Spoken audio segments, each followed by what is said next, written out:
So heat, specific latent heat of vaporisation, mandatory experiment.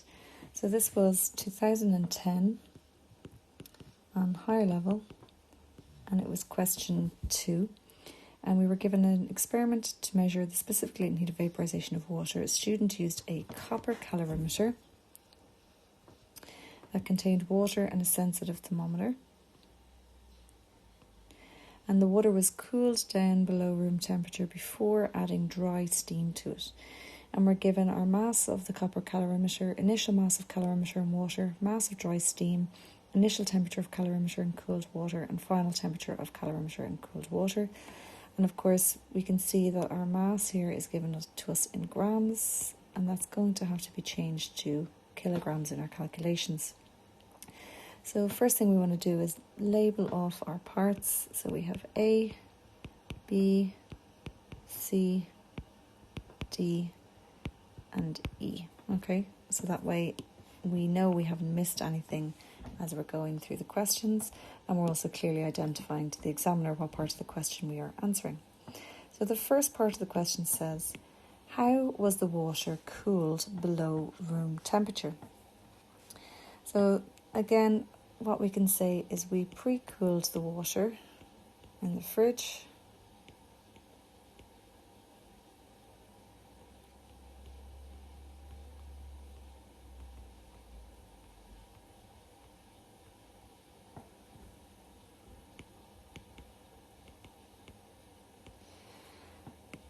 And that way we can add a larger mass of steam to our pre-cooled water in this experiment, and also will cancel out any heat loss to the surroundings in our experiment too.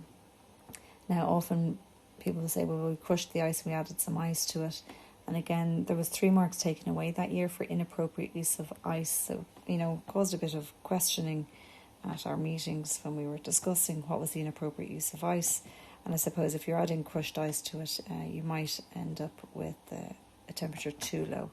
So pre-cooling the water below room temperature using water from a fridge is the best way to describe how you cooled the water. Okay. Next thing is, how did we dry the steam? So we dried the steam using a steam trap, or by sloping the delivery tube in an upward direction.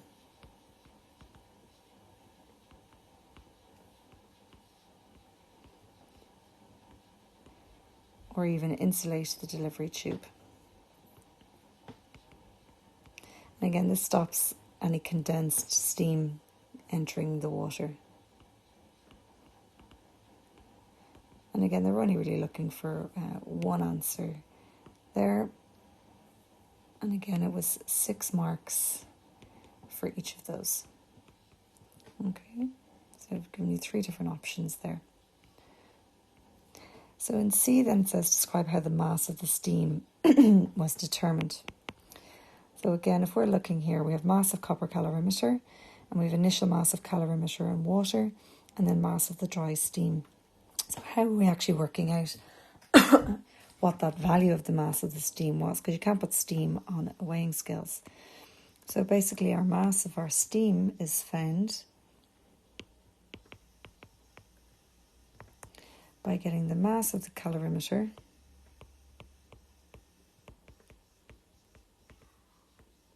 at the end, which contains the water and the steam. And we subtract that,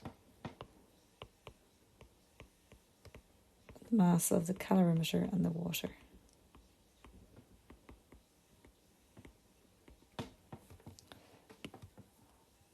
And there were 6 marks for that. D then says, well, why do we use a sensitive thermometer? So a sensitive thermometer basically is going to reduce any percentage errors.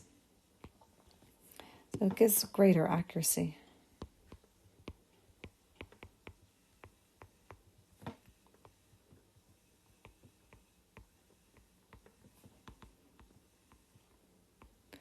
So in other words, if you've got 1 or 2 decimal places on your reading, so say if you're using a digital thermometer, then you might get 2 decimal places reading, or 0.1 degrees on a normal thermometer. And again, low heat capacity to prevent any heat absorbed from the system. So it's greater accuracy when reading temperature to reduce our percentage error.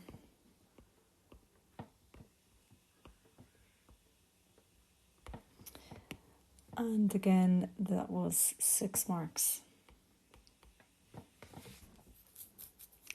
So E then is where we're going to do our calculations. So we're given the specific heat capacity of water and we're given the specific heat capacity of copper in the question.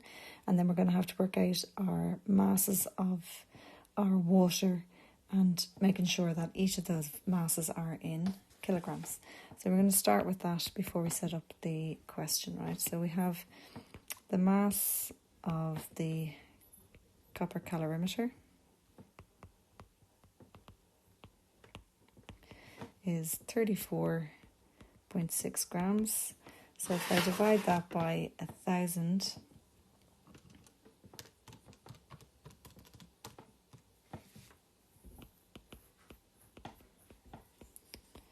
we have our 0.0346 kilograms. We want the mass of water.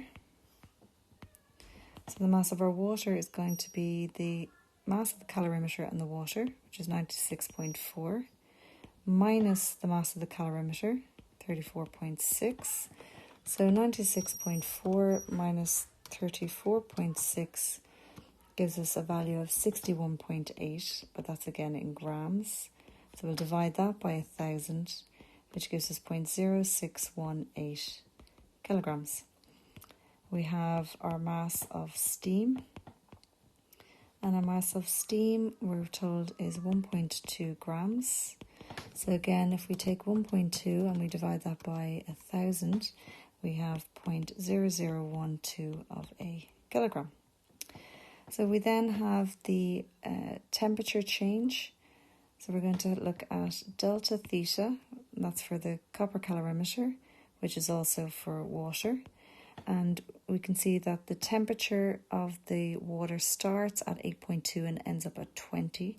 So our temperature change is 20 degrees Celsius minus 8.2 degrees Celsius. So we have 20 minus 8.2 gives us 11.8 degrees Celsius. And then we have our temperature change for the steam.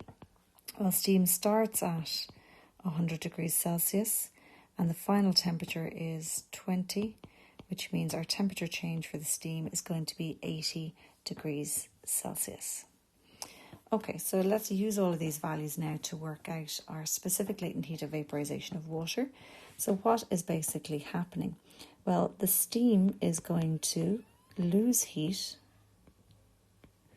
and the water in the calorimeter is going to gain heat. So again, we're going to have heat loss is equal to heat gain. What's losing the heat is the steam. What's gaining the heat is the water and the calorimeter. And again, nice one year where they use polystyrene, or if you use the polystyrene in the experiment that I got set you, then you'll see that polystyrene obviously doesn't absorb any heat from the system because obviously it's a good insulator. So in your calculations you would assume that that is not taking any heat from the system. So if we're looking at the heat loss, well, that's going to be ml for the steam. And then obviously the final temperature is 20 degrees. So when the steam is condensed, it is also changing temperature. And it's changed into water. So specific heat capacity there will be for water. But of course it's mass of steam and change in temperature for the steam. What's gaining the heat is the water. And the final temperature doesn't reach 100 degrees Celsius, so that water isn't going to change state. So it's just changing in temperature. So we're going to have mass of the water, specific heat capacity of water, and change in temperature for the water. And then we have the copper calorimeter. It's also going to gain some of that heat, so we have to take that into account. And so that's specific heat capacity of water, mass of water, and change in temperature of the copper calorimeter, which is basically the change in temperature of the water, okay? So now we just sub in our values. So we have our mass of our steam. If we go back, we said the mass of the steam was 0.0012 times L, we're trying to find. Mass of the steam, 0.0012. Specific heat capacity of water. Well, in this question, it's given to us as 4,180. So some years they give that rounded to two significant figures. So 4,200. And then our change in temperature of the steam, we said was 80. And that's equal to the mass of the water. We said the mass of the water was 0.0618. By our specific heat capacity of water, by our change in temperature of water, we said was 11.8. Plus the mass of the copper calorimeter is 0.0346. By specific heat capacity of copper, which is 390. And change in temperature is the same as the water, so 11.8. Okay, so let's simplify this then. On the left-hand side, we're going to have 0.0012 L plus 401.28. And on the right, then that equals 3207.4524. So bringing everything to one side, that gives me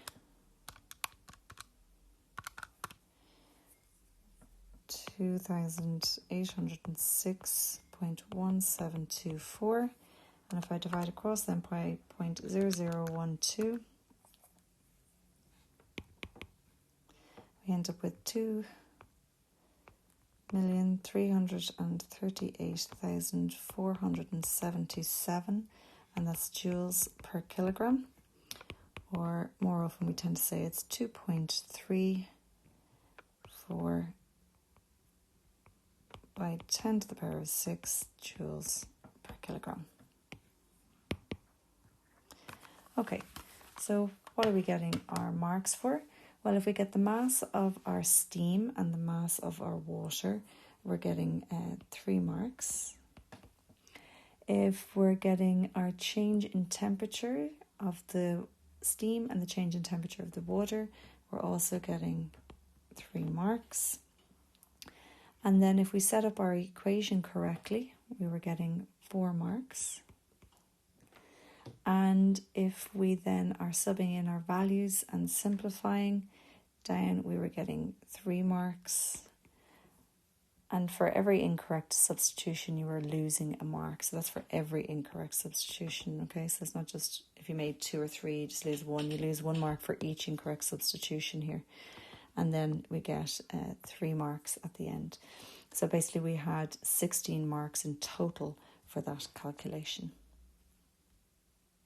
Okay, so a nice question, and hopefully this helps you do your experiment then.